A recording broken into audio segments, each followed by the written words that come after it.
Hi everyone, welcome to India's first video note series YouTube channel. इस series में हम cover करेंगे अपने बेस्ट क्वालिटी के बी फार्म लेक्चर्स एक बहुत ही ऑर्गेनाइज मैनर में, जो कि हमने सब्जेक्ट वाइज अरेंज किया है। आप सारे सब्जेक्ट्स और टॉपिक चैनल की प्लेलिस्ट में जाके चेकआउट कर सकते हो। और हाँ, सारे वीडियो नोट्स के नोट्स का लिंक आपको वीडियो के डिस्क्रिप्शन बॉक्स में मिल जाएगा। So now let's begin our today's topic, that is drug stability. Drug stability की बात करें, आपकी कोई भी ड्रग है उसको एक फॉर्म में एग्जिस्ट करना होता है। ऐसा नहीं है कि उसकी फिजिकल फीचर्स जो हैं या फिजिकल प्रॉपर्टीज़ चेंज हो जाएं, या केमिकल स्टेबिलिटी में ये होता है कि उसके जो अंदर के केमिकल या एक्टिव इंग्रेडिएंट था वो डिग्रेड हो चुका है।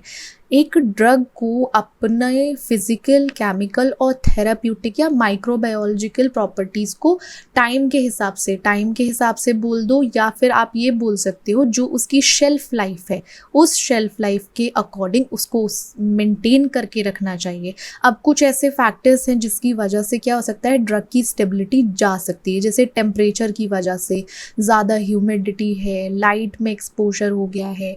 हमारी जो ड्रग्स रहती हैं उनके पीछे भी मेंशन रहता है कीप इन या store in cool and dry place. तो उससे क्या होता है, ड्रग की स्टेबिलिटी पर अफेक्ट पड़ता है। ठीक है, आज हम यही पढ़ने वाले हैं। So let's move to our notes, क्योंकि जो लोग मेरे साथ पहले से पढ़ते आ रहे हैं they know where we are going, कहाँ जाने वाले हैं, नोट्स पे। क्योंकि हम नहीं चाहते एक भी पॉइंट हमसे छूटे या कुछ भी हमसे रह जाए। ड्रग स्टेबिलिटी, तो ड्रग स्टेबिलिटी की सबसे पहले हम डेफिनेशन देंगे कि ड्रग स्टेबिलिटी हमारे एक ड्रग की एबिलिटी या ड्रग के पास एक जो वो एबल होनी चाहिए कि हमारा जो प्रोडक्ट अपनी फिजिकल, केमिकल, माइक्रोबायोलॉजिकल, थेराप्यूटिक या टॉक्सिकोलॉजिकल अपनी प्रॉपर्टीज़ को थ्रू आउट लाइफ या जिस शेल्फ लाइफ बोलते हैं उसे उसमें मेंटेन करके रखना चाहिए या मेंटेन कर सके, उसे बोलते हैं ड्रग की स्टेबल। कि हमारी ड्रग स्टेबल है, अगर आप उसको 5 साल भी देखोगे या 2 साल भी, जो उसकी शेल्फ लाइफ है 2 साल की हो सकती है, 5 साल की, तो उसमें क्या होगा, कोई भी ऑल्ट्रेशन नहीं आया है या कुछ भी अफेक्ट देखने को नहीं मिला है उसकी कोई भी प्रॉपर्टीज़ में। कभी कभी क्या होता है, हमारी ड्रग टाइम के हिसाब से डिग्रेड होने लगती है। क्यों डिग्रेड होती है? जैसे अगर कोई केमिकल रिएक्शन हो गया है, फॉर एग्जाम्पल आपका जैसे हाइड्रोलिसिस हुआ है, ऑक्सीडेशन हुआ है, किसी भी केमिकल रिएक्शन की वजह से आपकी ड्रग खराब होने लगती है, तो वो हमारी ड्रग की स्टेबिलिटी ख़त्म करेगी। इन्वायरमेंटल फैक्टर्स हो सकते हैं, लाइट, टेम्परेचर आपके। और फॉर एग्जाम्पल अगर आपका एक कंटेनर है, वहाँ पे आपकी ड्रग एक्सीपिएंट के साथ ही रिएक्ट कर गई, या फिर ड्रग का जो API है वो कंटेनर के साथ रिएक्ट कर गया, तो क्या होगा, उससे भी आपकी जो ड्रग की स्टेबिलिटी है वो इफेक्ट होती है। कितने टाइप्स की स्टेबिलिटी अगर देखा जाए तो देखो, जो प्रॉपर्टीज़ हैं हमारी ड्रग की, प्रॉपर्टीज़ ही हमारे टाइप्स ऑफ स्टेबिलिटी में ही आ जाएगा। ठीक है, क्योंकि ऑल्टर क्या होने वाला है, क्या चेंज होने वाला है, क्या बदलाव देखने को मिलेंगे उसकी प्रॉपर्टीज़ में। जैसे केमिकल स्टेबिलिटी है तो उसमें ड्रग जो सब्सटेंस है मेक श्योर करते हैं कि उसकी केमिकल इंटीग्रिटी, पोटेंसी, जो उसकी प्रॉपर्टीज़ हैं वो बनी रहे। इसीलिए हमारी केमिकल स्टेबिलिटी फिजिकल में, आप सोचिए आपकी ड्रग तो आई थी वाइट कलर में, वो रिएक्ट होने के बाद येलो कलर में बदल गई या रेडिश ब्राउन कलर में बदल गई, तो क्या हुआ, उसकी फिजिकल स्टेबिलिटी में ऑल्ट्रेशन हुआ है, डिजॉल्व नहीं हो रहा, अपीयरेंस चेंज हो गया, तो ये फिजिकल में आ जाएगा। माइक्रोबायोलॉजिकल में आप सोचिए कंटामिनेट हो गई, आपकी जो ड्रग थी वो कंटामिनेट नहीं होनी चाहिए थी बट स्टिल वो हो गई है, तो क्या हुआ, इफेक्ट हुआ है कुछ ना कुछ। थेराप्यूटिक स्टेबिलिटी में उसका जो एक इफेक्ट देखने को मिलना चाहिए था, जैसे वो इफेक्ट करती, वो नहीं है। टॉक्सिक इफेक्ट देने लगी टाइम के हिसाब से, पता चला हेल्प करने की जगह नुकसान करने लगी है, वो बेटर। वही टाइप्स ऑफ आपके टॉक्सिकोलॉजिकल स्टेबिलिटी में आ जाएगा। कुछ फैक्टर्स हैं जो ड्रग की स्टेबिलिटी अफेक्ट करते हैं, जैसे temperature, pH, light, oxygen, moisture, container. तो ये ड्रग की जो अफेक्ट करेगा, ये सारे आपके कहीं ना कहीं इन्वायरमेंटल फैक्टर्स में काउंट हो जाएंगे कि इन्वायरमेंटल फैक्टर की वजह से ड्रग की स्टेबिलिटी बदली है। फिर ड्रग की स्टेबिलिटी टेस्टिंग की जाती है। उन टेस्टिंग में ये देखा जाता है जो आपका ड्रग है अलग अलग इन्वायरमेंट में अगर रहेगा तो किस तरीके से रिएक्ट करेगा। अगर वो किसी पर्टिकुलर इन्वायरमेंट में रहा तो हमारे प्रोडक्ट की शेल्फ लाइफ कितनी हो सकती है, कितने समय तक वो चल सकता है, क्या उसकी शेल्फ लाइफ होनी चाहिए, साथ ही साथ हमें कैसी स्टोरेज कंडीशन देनी चाहिए, क्या वो फ्रीज़र में रखा जाएगा cold cool and dry place में, या फिर वो नॉर्मल भी रख सकते हैं, अवॉइड करना है सिर्फ सनलाइट को। तो ये सारी चीज़ें हम स्टेबिलिटी टेस्टिंग के थ्रू जान सकते हैं, हमें पता चल जाता है। अब रिएक्शन काइनेटिक्स है या उसका रेलेवेंस क्या है रिएक्शन काइनेटिक का ड्रग की स्टेबिलिटी से, तो इसमें क्या है आपके मोस्टली फॉर्मूलाज हैं और थोड़ा सा लाइक प्रैक्टिकल आप समझ सकते हो कि अगर ये होगा तो कैसे वो हमारा एट द एंड कॉन्सेंट्रेशन हमारे पास आएगा। तो रिएक्शन काइनेटिक्स में हम पढ़ते हैं कि हमारा केमिकल रिएक्शन कितने रेट पर हो रहा है। ठीक है, आपको नॉर्मली ये देखना है कि जो रेट ऑफ केमिकल रिएक्शन है वो कैसा है और कितना है। राइट, फार्मास्यूटिकल में से ये पता चल जाता है कितने लंबे समय तक हमारी ड्रग चल सकती है या स्टेबल रहेगी, हमारी स्टोरेज कंडीशन क्या होनी चाहिए, कितना टेम्परेचर पे स्टोर करना चाहिए, कहाँ स्टोर होना चाहिए, हमारी फॉर्मुलेशन भी ऑप्टिमाइज हो जाती है। साथ ही साथ हमारे पास एक एक्सपायरी डेट आ जाती है, एक्सपायरेशन डेट आ जाती है कि ठीक है इसकी स्टेबिलिटी जो है रिएक्शन काइनेटिक्स के बेसिस पर 3 इयर्स की है, 3 इयर्स के बाद ये क्या होगा, इसकी स्टेबिलिटी जाने लगेगी। तो इसीलिए हमारी एक्सपायरी डेट ऐसे डिसाइड हो जाती है, किसकी हेल्प से डिसाइड होती है, रिएक्शन काइनेटिक्स के बेसिस पर। अगर एक जनरल लॉ है उसमें क्या बताते हैं, हमारा जो रेट ऑफ रिएक्शन है क्या है, आपको कैसे पता चलेगा, वो डिपेंड करता है हमारे रिएक्टेंट के कॉन्सेंट्रेशन पर। मान के चलिए ए का कॉन्सेंट्रेशन कुछ भी है, एक्स मान लो, बी का कॉन्सेंट्रेशन आपका वाई है। राइट, तो ये दो चीज़ों के कॉन्सेंट्रेशन, क्योंकि ये रिएक्टेंट है, जब ये साथ में रिएक्ट करेंगे आपके पास एक प्रोडक्ट फॉर्म होगा एट द एंड।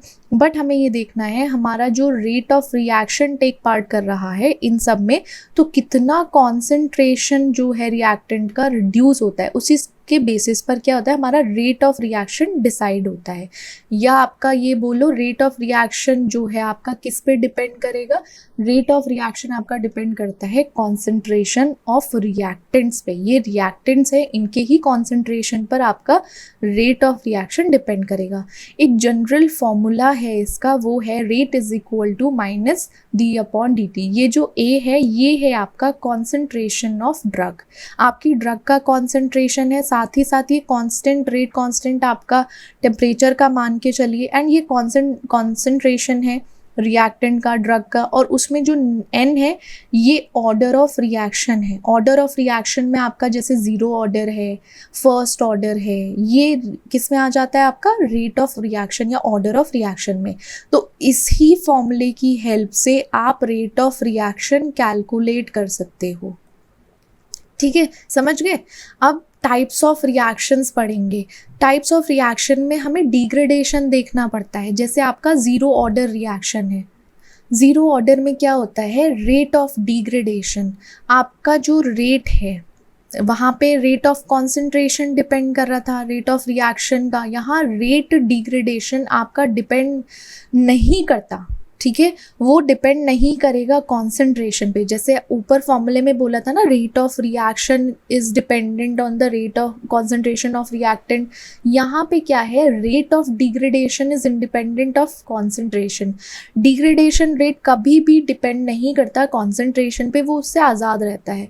अब जैसे आपका रेट है, यहाँ पे ये क्या है, ये आपका कॉन्सेंट्रेशन है ड्रग का, तो इट्स ये जो इसका कम होगा, रेट ऑफ डिग्रेडेशन होना शुरू होगा, वो कभी भी आपके ड्रग के कॉन्सेंट्रेशन पे नहीं डिपेंड करेगा।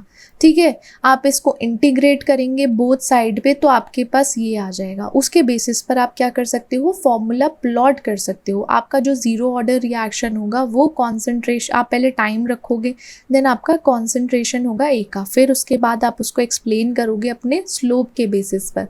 तो यहाँ पे क्या होता है, आपका स्ट्रेट लाइन आएगी स्लोप के साथ which is equal to minus के।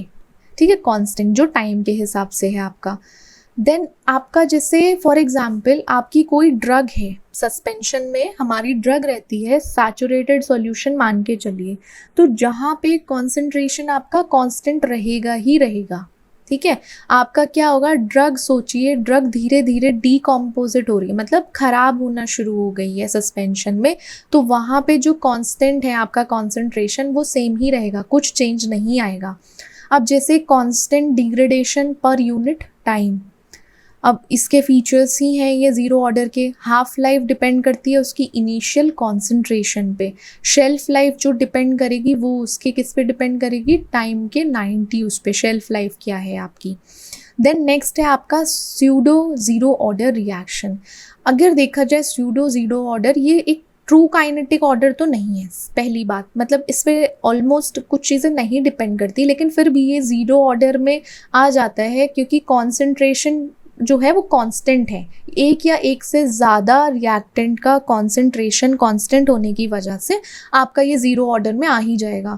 जब आपका रिएक्टेंट बहुत ज़्यादा अमाउंट में है या कुछ ज़्यादा ही है या धीरे धीरे वो रिप्लेनिश हो गया है या दोबारा से फिलअप होने लगा है, जैसे आपका एग्जाम्पल ऑक्सीजन हो सकता है, वाटर क्या है एक्सिस में, तो आप क्या उसमें पढ़ोगे, मोस्टली फॉर्मुलेशन स्टडीज़ देखते हैं जहाँ पे हमारा क्या हो रहा है कॉन्सेंट्रेशन का या रेट का डिग्रेडेशन देखने को मिलेगा, वो साथ ही साथ किसको फॉलो करेगा, आपके ज़ीरो ऑर्डर को।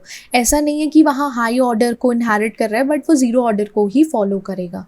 फर्स्ट ऑर्डर रिएक्शन में क्या होता है, जो रेट ऑफ डिग्रेडेशन है वो प्रोपोर्शनल होता है आपके कॉन्सेंट्रेशन ड्रग के। अब ज़ीरो ऑर्डर में हमने देखा था रेट ऑफ डिग्रेडेशन इंडिपेंडेंट रहता है कॉन्सेंट्रेशन से, बट यहाँ रेट ऑफ डिग्रेडेशन क्या है, प्रोपोर्शनल है। प्रोपोर्शनल किसकी है, कॉन्सेंट्रेशन, ड्रग के कॉन्सेंट्रेशन के हिसाब से, प्रोपोर्शनल ऑफ कॉन्सेंट्रेशन ऑफ आपकी ड्रग, बस ये याद रखना।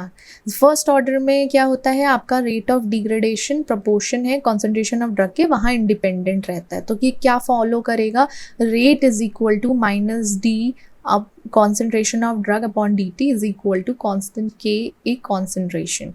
तो ये आपका क्या हो जाएगा, ये फॉर्मूला है। फिर आप उसके बाद इसी पे इंटीग्रेशन फॉलो करोगे, इंटीग्रेट करोगे दोनों साइड पे, तो आपका इंटीग्रेट फॉर्म के बाद आपके पास एक इक्वेशन आएगी, उस इक्वेशन के थ्रू आप प्लॉट कर सकते हो ग्राफ पे। वो क्या होगा, आपका कॉन्सेंट्रेशन ऑफ ड्रग और एक आपका टाइम, उसके हिसाब से। अब जैसे ज़ीरो ऑर्डर में आपका इस तरीके से आ रहा था, इसमें आपका स्लोप पे स्ट्रेट लाइन होगी स्लोप के साथ। अब जैसे आपका फीचर्स हैं, जैसे कांस्टेंट फ्रैक्शन है ड्रग का, वो डिग्रेड होता है टाइम के हिसाब से पर यूनिट टाइम। तो हाफ लाइफ कांस्टेंट आपका कितना होगा, टी हाफ लाइफ 0.693 अपॉन के, ये कांस्टेंट है हमारा। T90 is equal to 0.105 upon के। तो ये आपका शेल्फ लाइफ का फॉर्मूला है, इसके थ्रू आप इसको कैलकुलेट कर सकते हो। फिर आपका second order reaction second order reaction आएगा, तो इसमें क्या होता है, आपका जो रेट है वो डिपेंड करेगा या तो स्क्वायर ऑफ वन रिएक्टेंट पे या फिर वो दोनों रिएक्टेंट के प्रोडक्ट पे डिपेंड करेगा। ठीक है, वो एक चीज़ पे भी इस पे भी डिपेंड कर सकता है या फिर इस पे डिपेंड कर सकता है, वो तो आपके रिएक्शन के ऊपर है। इंटीग्रेट फॉर्म क्या हो जाएगी आपकी, जब ए इक्वल रहेगा बी के, तो ये आपका एक फॉर्मूला बनेगा। जब आप इसमें इंटीग्रेशन लगाओगे, इंटीग्रेशन के बाद आपके पास जो भी एज एन एक फॉर्मूला आएगा एट द एंड इक्वेशन का, वो उसके लिए आप क्या कर सकते हो, ग्राफ पे प्लॉट कर सकते हो। सेकेंड ऑर्डर रिएक्शन में 1/a वर्सेस टाइम रहेगा, देन उसका क्या रहेगा, ये आपका स्ट्रेट लाइन रहेगी। अगर वो रहेगा तो आपका स्लोप में रहेगा थोड़ा सा। तो ये डिपेंड करता है कॉन्सेंट्रेशन पे, आपके रेट ऑफ रिएक्शन पे। अब हाफ लाइफ जो है वो इनिशियल कॉन्सेंट्रेशन पे डिपेंड करती है, साथ ही साथ जो कॉमन है आपके बाय मॉलिक्यूलर रिएक्शन में। अब यूनिट्स क्या है बेसिक रेट कांस्टेंट की, देखो यूनिट ऑफ के depends on the reaction order, वो डिपेंड करेगा ही करेगा। तो हमें मेक श्योर करना है कि रेट का जो यूनिट है वो कॉन्सेंट्रेशन अपॉन टाइम। हमने अभी क्या रखा था प्लॉट में, यहाँ टाइम था आपके ग्राफ में और यहाँ कॉन्सेंट्रेशन था, तो आपके रेट की यूनिट हो जाएगी कॉन्सेंट्रेशन अपॉन टाइम।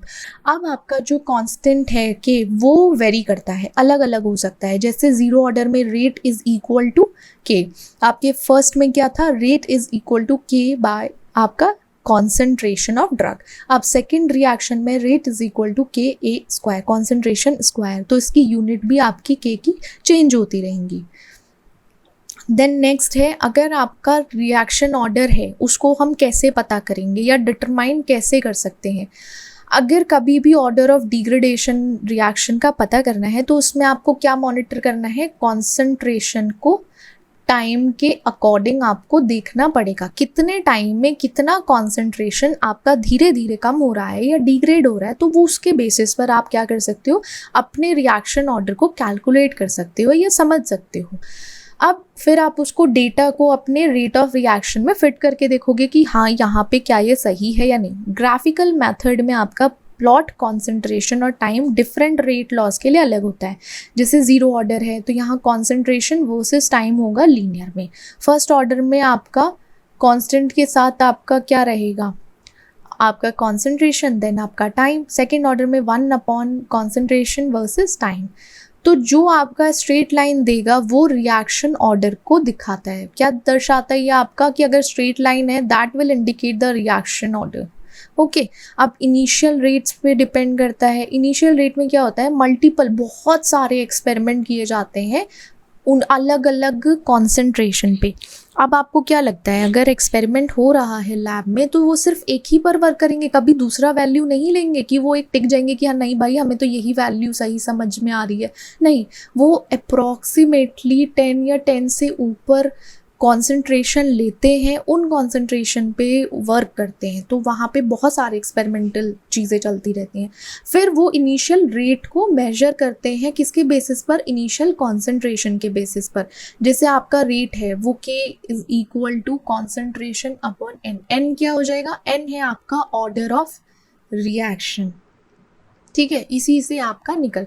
फिर आप लॉग यूज़ करोगे, लॉगरिदम के बेसिस पे आपको स्लोप आएगा। आप स्लोप के बेसिस पर एक्सप्लेन कर सकते हो या पता कर सकते हो, डिटरमाइन कर सकते हो ऑर्डर ऑफ रिएक्शन को। देन हाफ लाइफ मेथड है जिसमें ज़ीरो ऑर्डर में आपका जो हाफ लाइफ है वो प्रोपोर्शनल है कॉन्सेंट्रेशन के। हाफ लाइफ फर्स्ट ऑर्डर में कांस्टेंट के इक्वल है, वो आपके हाफ 1/, कॉन्सेंट्रेशन के प्रोपोर्शनल है। तो ये हाफ लाइफ मेथड है। फिर आपका कर्व फिटिंग सॉफ्टवेयर्स आ जाते हैं, जैसे एक्सेल है, मैटलैब है। तो ये सारे आज के टाइम पे तो ये बहुत फेमस है मैटलैब। उन सॉफ्टवेयर्स को यूज़ करके आप अपने डेटा को इनकॉर्पोरेट करोगे सॉफ्टवेयर में, देन आपके पास एक काइनेटिक मॉडल बनकर आ जाएगा। Then it's a win win situation कि आपको ईजी सॉफ्टवेयर से मिल जाएगा आपकी कैलकुलेशंस एंड डेटा के बेसिस पर। अब जैसे फिजिकल एंड केमिकल फैक्टर्स जिसकी वजह से हमारी जो केमिकल रिएक्शन है या केमिकली डिग्रेड कैसे होता है वो भी समझना बहुत ज़रूरी है। जैसे टेम्परेचर है, टेम्परेचर बढ़ेगा आपका रेट ऑफ डिग्रेडेशन बढ़ेगा। टेम्परेचर पे डिपेंड करता है, आपका टेम्परेचर इंक्रीज हुआ, टेम्परेचर इंक्रीज होने से रेट डिग्रेड होना भी बढ़ गया, ठीक है। केमिकल डिग्रेडेशन हुआ तो रेट डिग्रेड हुआ। अब इसको एक्सप्लेन करने के लिए आपको एरनस इक्वेशन को यूज़ करना पड़ेगा, जहाँ पे आपका रेट कांस्टेंट है, फ्रीक्वेंसी फैक्टर है, एक्टिवेशन एनर्जी है आपका, और साथ ही साथ गैस कांस्टेंट के साथ आपका टेम्परेचर है। इस फॉर्मूला के बेसिस पर आप कैलकुलेट कर सकते हो। अब देखो, जब भी कभी हमें अपने ड्रग की शेल्फ लाइफ देखनी है, ड्रग की शेल्फ लाइफ अगर एक रूम टेम्परेचर पर है तो क्या उसकी ड्रग की स्टेबिलिटी ख़राब हो सकती है, या उससे क्या होगा, हमारी स्टेबिलिटी ज़्यादा बढ़ सकती है। तो आप ये सोचिए, अगर हर टाइम 10 डिग्री सेल्सियस इसमें ऐड ऑन हुआ, 37 से वो 47 डिग्री सेल्सियस हुआ, 57 डिग्री सेल्सियस हुआ, तो आपको ये देखना है क्या डिग्रेडेशन डबल हो रहा है जैसे जैसे टाइम बढ़ता जा रहा है। तो ऑफकोर्स टेम्परेचर से हमें क्या पता चलेगा, उसकी शेल्फ लाइफ का पता चलेगा। एस्टिमेट कर सकते हैं कि कितना टेम्परेचर ड्रग की स्टेबिलिटी को हार्म कर सकता है। अब प्रॉब्लम्स भी हैं, कुछ प्रॉब्लम्स अगर सॉल्व करना है आपको, तो जैसे हमारा K1 है रेट कांस्टेंट, K2 आपको गिवन है, आपको एक्टिवेशन एनर्जी कैलकुलेट करनी है। तो आपके 2 पॉइंट हैं एरनस इक्वेशन में, आप उसको अपॉन में रख के आप T2 और T1 के हिसाब से अपने K2 अपॉन K1 को कैलकुलेट करेंगे। इसमें कैलकुलेट करना है इसको हमें, एक्टिवेशन एनर्जी को, ठीक है। अब जैसे आपके कन्वर्ट करेंगे सेल्सियस को केल्विन में, ठीक है। केल्विन में कन्वर्ट करने के बाद जो हमारा T1 T2 आएगा वो कुछ इस तरीके से आ जाएगा 298 T22।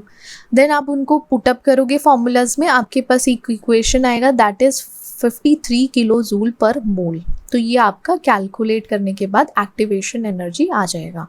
अब सॉल्वेंट की बात करते हैं। अब क्या है कि आपका सॉल्वेंट किस तरीके से रिएक्शन को चेंज करता है। देखो सॉल्वेंट की वजह से एक तो मीडियम चेंज होता है।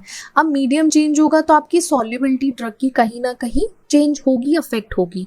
पोलैरिटी मीडियम की बदल सकती है, उस पर चेंजेस आ सकते हैं। देन रीज़न ये हो सकता है कि आपका हाइड्रोलिसिस ऑक्सीडेशन रेट भी सॉल्वेंट एक तरीके से रिएक्शन मीडियम को चेंज कर दे। कुछ सॉल्वेंट स्टेबलाइज भी करते हैं ड्रग को, कुछ सॉल्वेंट आपकी ड्रग को डीस्टेबलाइज भी कर सकते हैं।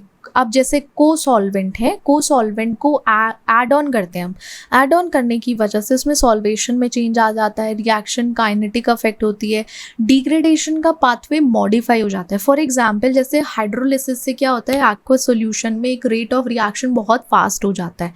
ऑर्गेनिक सॉल्वेंट से क्या होता है, हाइड्रोलिसिस का प्रोसेस स्लो होता है जिससे कि हमारी वाटर अवेलेबिलिटी कम होने लगती है। ठीक है, ये सॉल्वेंट की प्रॉपर्टी है कि अगर सॉल्वेंट ऐसा होगा तो क्या रिएक्शन देखने को मिलेगा।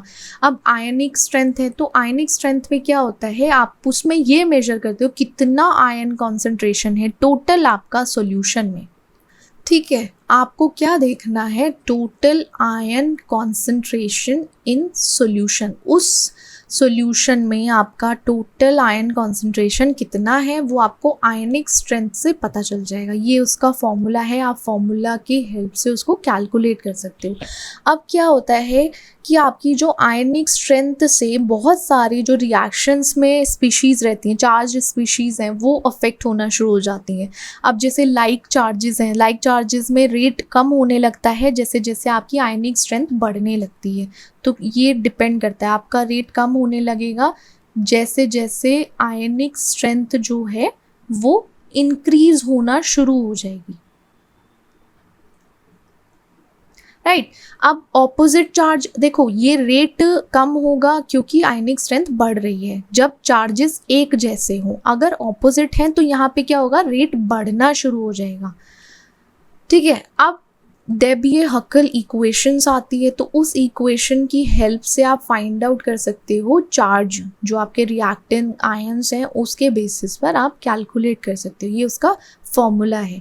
अब जैसे आपका एक सॉल्यूशन दिया हुआ है 0.1 मोलर सोडियम क्लोराइड और 0.05 मोलर कैल्शियम क्लोराइड। ठीक है, ये आपके दो सॉल्यूशन दे रखे हैं। सॉल्यूशन के अंदर आपके दो ये कंपोनेंट्स हैं। अब आपको आयनिक स्ट्रेंथ निकालनी है। आयनिक स्ट्रेंथ आप कैलकुलेट करोगे with the same formula which was given above. जो ऊपर दे रखा है उसी फॉर्मूला के बेसिस पर आप निकालोगे। पहले आपको आयंस को ब्रेक डाउन करना पड़ेगा। सोडियम क्लोराइड में सोडियम क्लोराइड आयन को अलग करोगे, कैल्शियम क्लोराइड में उन दोनों को अलग करोगे। अलग करने के बाद आप उनको कैलकुलेट करोगे उनके बेसिस पर। कैलकुलेट करने के बाद आप डायरेक्ट फॉर्मूला में पुट करोगे और आपके पास 0.25 मोल पर लीटर आंसर आ जाएगा।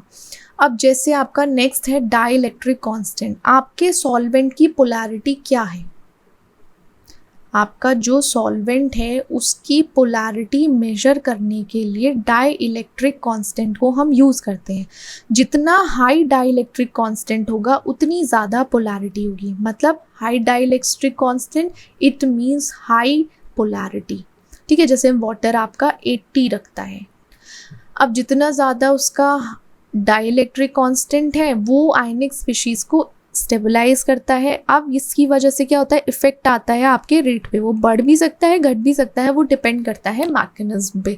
कुछ सॉल्वेंट आपके लो डाइलेक्ट्रिक कांस्टेंट होते हैं क्योंकि वो न्यूट्रल या नॉन आयनिक पाथवेज को रखते हैं। साथ ही साथ जितने आयनाइजेशन है वो डिपेंड करते हैं आपके रिएक्शंस पे। आयनिक रिएक्शन में उसका डाइलेक्ट्रिक कांस्टेंट कम रहता है, तो कम होने की वजह से रेट जो है वो भी रिड्यूस होना शुरू हो जाता है, कम होना शुरू हो जाता है। अब कुछ जनरल एसिड बेस कैटालिसिस है। कैटालिसिस में क्या होता है, हाइड्रोनियम आयन है आपका, हाइड्रोक्साइड आयन है, तो उसका पीएच डिपेंड करता है। ये तो हमने पहले से सबने पढ़ा हुआ है। तो रेट लॉ ये कहता है इसकी इक्वेशन के बेसिस पर, जहाँ पे आपका क्या है, हाइड्रोनियम और हाइड्रोक्साइड आयन। अब जैसे कैटलिस्ट में क्या होता है, एक डोनर रहता है, या तो वो डोनर होगा या फिर वो एक्सेप्टर होगा।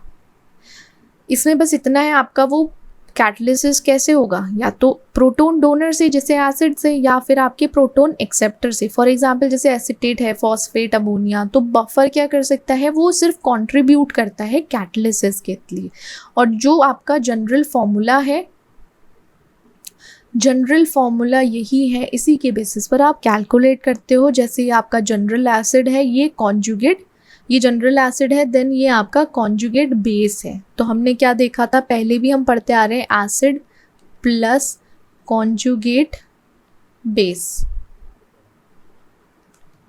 और अगर ये उल्टा होगा, जैसे यहाँ पे ये बेस होगा, तो यहाँ पे कॉन्जुगेट एसिड होगा। ठीक है, बस इसी के बेसिस पर आप इसको सॉल्व कर सकते हो। अब stabilization of medicinal agents against common reaction, hydrolysis, उसका मैकेनिज्म और ड्रग ग्रुप्स अफेक्टेड, उस ग्रुप्स की जो ड्रग है वो कैसे अफेक्ट होते हैं। देखो, हाइड्रोलिसिस में न्यूक्लियोफिलिक अटैक होता है वाटर पे, या आपका कोई भी लिबाइल फंक्शनल ग्रुप है, फंक्शनल ग्रुप पे जाके अटैक होगा। अटैक करने के बाद वहाँ पे आपका कोई भी बॉन्ड है, जैसे केमिकल बॉन्ड है, जैसे एस्टर, एमाइड, उसको क्या करेगा, वो ब्रेक करेगा। हाइड्रोलिसिस में इतना ही होता है। हाइड्रोलिसिस या हाइड्रोलाइसिस बोल दो, लाइसिस मतलब ब्रेक डाउन हो रहा है, हाइड्रो मतलब वाटर, तो इट मीन्स आपका न्यूक्लियोफिलिक अटैक हुआ है वाटर पर या किसी भी लिबाइल फंक्शनल ग्रुप पर। वहाँ पे फंक्शनल ग्रुप या केमिकल बॉन्ड ब्रेक होने के बाद एस्टर एंड अमाइड जैसे जो है वहाँ पे हाइड्रोलिसिस हुआ है। अब कुछ कॉमनली अफेक्टेड ड्रग क्लासेस हैं, जैसे एस्टर्स हैं, उसमें एस्प्रिन, प्रोकेन आ जाएगा, अमाइड में लीडोकेन, प्रोकेनामाइड आ जाएगा, लैक्टम्स में पेनिसिलिन, सिफेलोस्पोरिन, कार्बामेट्स या इमाइन्स आ जाएगा। अब ये स्टेबलाइजेशन स्ट्रैटेजीज हाइड्रोलिसिस की इंपॉर्टेंट है, जैसे पीएच कंट्रोल, बफरिंग के लिए, तो आप उसमें फॉर्मुलेशन को एडजस्ट कर सकते हो पीएच के हिसाब से। कैसे, आपकी ड्रग के लिए एक स्टेबल पीएच या एसिड या बेस कैटालिसिस होता है जो मिनिमाइज करता है, तो उसी के हिसाब से हमें पीएच एडजस्ट करना चाहिए। नॉन एक्वस सॉल्यूएंट में कैसे आप यूज़ करोगे हाइड्रोलिसिस को, तो वहाँ पे वाटर कंटेंट कम कर दो, एथेनॉल, प्रोपेनॉल को यूज़ करके, उससे आप हाइड्रोलिसिस को अवॉइड कर सकते हो। फिर आपका ऑक्सीडेशन या mechanism and drugs group affected. Oxidation में इलेक्ट्रॉन लॉस होता है, हाइड्रोलिसिस में तो न्यूक्लियोफिलिक अटैक होगा वाटर पे, यहाँ पे ऑक्सीडेशन में आपके जो इलेक्ट्रॉन लॉस होगा, और ये आपका होगा भी ऑक्सीजन या किसी फ्री रेडिकल्स के बेसिस पर। और कैसे एक्सेलरेट होता है, लाइट के थ्रू, हीट, ट्रेस मेटल या पीएच के थ्रू ये एक्सेलरेट होगा। बेसिक पाथवे आपका ये। अब जैसे कुछ ड्रग्स हैं, जैसे थायोल्स में कैप्टोप्रिल है, एपिनेफ्रिन, मॉर्फिन, तो ये सारी कॉमनली ड्रग्स हैं जो अफेक्ट होती हैं ऑक्सीडेशन से। तो आप क्या कर सकते हो, एंटीऑक्सीडेंट का यूज़ कर सकते हो, चिलेटिंग एजेंट्स का यूज़ कर सकते हो, जिससे ऑक्सीडेशन को अवॉइड करके उनको ड्रग की स्टेबिलिटी मेंटेन की जा सके। अब एक्सेलरेटेड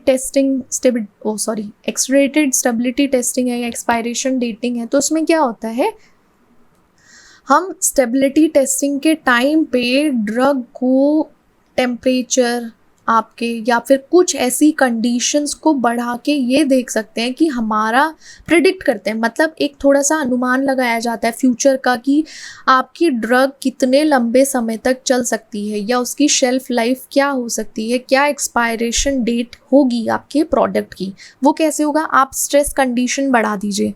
तो इसीलिए कहते हैं स्ट्रेस नहीं लेना चाहिए, आपके एक्सपायरेशन डेट जल्दी आ जाएगी। शेल्फ लाइफ इंक्रीज करनी है तो स्ट्रेस कंडीशन को बढ़ाओ मत, कम ही करो, ठीक है। अब अगर स्ट्रेस कंडीशन एलिवेट होती है तो डिग्रेडेशन रिएक्शन भी फास्टर हो जाता है और ड्रग की स्टेबिलिटी ख़त्म होने लगती है। बट इवेंचुअली हम क्या करते हैं, हम सिर्फ ये AST टेस्टिंग करते हैं अपनी ड्रग की स्टेबिलिटी मेजर करने के लिए। क्यों इम्पॉर्टेंट है, ये मेक श्योर करने के लिए कि जो हमारी ड्रग की एफिकेसी, सेफ्टी, क्वालिटी, जो हम QSC की बात करते हैं, वो टाइम के हिसाब से बनी रहे।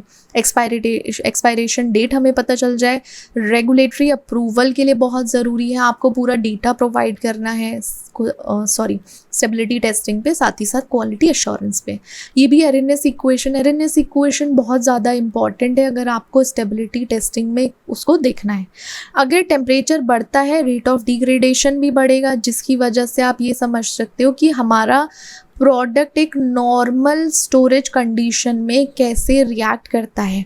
अब common condition accelerated stability testing जो जनरल जोन होता है, तो वहाँ पे आपका 40 डिग्री सेल्सियस, तो वहाँ ह्यूमिडिटी आपकी RH परसेंटेज 75 6 मंथ के लिए, registered product 25 degree Celsius 60, then 6 month के लिए, free stored product RH not available 6 month, ठीक है, ये 6 मंथ्स के लिए। तो जो जोन स्पेसिफिक हैं वो आपके क्लाइमेटिक जोन्स पे ही डिपेंड करती हैं, ठीक है, जोन के हिसाब से जोन पे ही क्लाइमेट जोन पे डिपेंड करेगा। अब आप इससे पता कर सकते हो क्या शेल्फ लाइफ है, डिग्रेडेशन का पाथवे क्या रहने वाला है, फॉर्मुलेशन कैसी होनी चाहिए, साथ ही साथ पैकेजिंग की चॉइस भी हमारे किस पे डिपेंड करती है, हमारे स्टेबिलिटी टेस्टिंग पे डिपेंड करती है। फिर कुछ लिमिटेशंस भी हैं। लिमिटेशंस में आप उसमें लॉन्ग टर्म फिज़िकल चेंज नहीं कर सकते हो। अगर आपका फिज़िकल चेंज रहा तो फेजेस ही अलग हो जाएंगी, इकट्ठा हो जाएंगे। ज़्यादा लंबे समय आप उसको ज़्यादा टेम्परेचर पे रखोगे तो पता चला आपका पूरा जो मैकेनिज्म था वो ख़राब हो जाएगा, ठीक है। अब देन आपका फोटोलाइटिक डिग्रेडेशन, और कैसे हम उसको प्रिवेंट कर सकते हैं। Photolytic we are relating it to the light, ठीक है। अगर हमारी ड्रग कोई भी लाइट या यूवी विजिबल लाइट के एक्सपोजर में आती है, कांटेक्ट में आती है, तो वो कैसे डिग्रेड हो सकती है। या फोटोलाइटिक डिग्रेडेशन का फोटो डिग्रेडेशन भी कह सकते हो। हमारे सब्सटेंस का डिग्रेडेशन, हमारे सब्सटेंस का ख़राब होना ड्रग का, वो किसकी वजह से हो रहा है। या तो वो एक्सपोज हो गई है लाइट में, स्पेशली वो लाइट या तो यूवी रेज है या यूवी लाइट है या विजिबल लाइट है, वो कुछ भी हो सकती है। अब इसकी वजह से क्या होता है, केमिकल ब्रेकडाउन होने लगता है। उसकी प्रॉपर्टी जो है ड्रग की, केमिकल प्रॉपर्टी धीरे धीरे क्या होने लगती है, डिग्रेड होने लगती है, ख़त्म होने लगती है, पोटेंसी कम हो जाती है। साथ ही साथ वहाँ पे टॉक्सिसिटी प्रोडक्ट में बनना शुरू हो जाती है। अब मैकेनिज्म में देखो, लाइट आपकी एनर्जी देती है जिसकी वजह से इलेक्ट्रॉन ना एक्साइटेशन स्टेट में आ जाते हैं, एक्साइट हो जाते हैं ड्रग मॉलिक्यूल्स में। और एक्साइट स्टेट में क्या होता है, बॉन्ड क्लीवेज, ऑक्सीडेशन, आइसोमराइजेशन हो सकता है। इसकी वजह से आपकी ड्रग की स्टेबिलिटी अफेक्ट होगी। अगर डायरेक्टली ड्रग एब्जॉर्ब करती है लाइट डायरेक्टली, तब होता है फोटो डिग्रेडेशन। या आपकी लाइट से रिएक्टिव स्पीशीज बन गई हो, ROS अगर बना हो, देन आपकी ड्रग डिग्रेड हो सकती है। अब फॉर एग्जांपल जैसे कुछ फोटोलेबाइल ड्रग्स हैं जो बिल्कुल भी एक्सपोजर में नहीं आनी चाहिए लाइट की, जैसे निफेडिपिन है, राइबोफ्लेविन है, फ्यूरिसमाइड है, फिनोथायाजीन, विटामिन A डेरिवेटिव्स हैं। तो ये आपके कभी भी ड्रग्स लाइट के कांटेक्ट में नहीं आनी चाहिए। कॉन्सिक्वेंसेस क्या होगा, देखो ड्रग खराब हो जाएगी, उसकी जो पोटेंसी है वो खत्म, कलर में चेंज हो जाएगा, टॉक्सिक इफेक्ट देखने को मिलेगा, और आपकी रेगुलेटरी बॉडीज, अथॉरिटीज़ के हिसाब से वो कंप्लायंस नहीं रहेगा, ठीक है, आप उसको नहीं लॉन्च कर सकते। प्रिवेंशन स्ट्रैटेजीज में आप प्रोटेक्टेड पैकेजिंग यूज़ करो। अगर जैसे यूवी ब्लॉकिंग फिल्म्स हैं, यूवी लाइट से इफेक्ट पड़ता है तो वो यूज़ कर सकते हैं, ग्लास यूज़ कर सकते हैं, एल्यूमिनियम, हम फॉइल ब्लिस्टर्स को यूज़ कर सकते हैं, वो ही यूज़ किए जाते हैं मोस्टली। आपने देखा होगा silver aluminium foil blisters use करते हैं पैकिंग के लिए, कैप्सूल्स के टाइम पे। आप लाइट रेजिस्टेंट फॉर्मुलेशन में वो फॉर्मुलेट हो जाता है लाइट स्टेबलाइजर से, यूवी एब्जॉर्बर से। आप कोटिंग, टैबलेट कैप्सूल को कोट कर सकते हो। साथ ही साथ कुछ स्टोरेज कंडीशन आप लेबल पे दे सकते हो, ये ऑलरेडी मेंशन्ड रहता है। ऑक्सीजन और एंटीऑक्सीडेंट को आप एक्सक्लूड कर सकते हो, बिल्कुल रिमूव कर सकते हो। साथ ही साथ ICH-Q1B गाइडलाइन के हिसाब से फोटो स्टेबिलिटी टेस्टिंग होना ज़रूरी है। आपको अपने सैंपल को एक डिफाइंड, एक पर्टिकुलर लाइट इंटेंसिटी पे रखना पड़ेगा। ये देखना पड़ेगा क्या वो लाइट इंटेंसिटी हमारी ड्रग सैंपल को या फिर सैंपल को अफेक्ट कर रहा है या नहीं। फिर आप देखोगे क्या डिग्रेडेशन हुआ है, केमिकल प्रॉपर्टीज चेंज हुई है, क्या उसके दिखने में, अपीयरेंस में चेंजेस आए भी हैं या नहीं। तो ये सारे हमारे स्ट्रैटेजीज हैं जिसकी वजह से हम फोटो स्टेबिलिटी टेस्टिंग कर सकते हैं या फोटो डिग्रेडेशन को अवॉइड कर सकते हैं। Okay, right. So that's it for today. See you in the next class. Bye bye.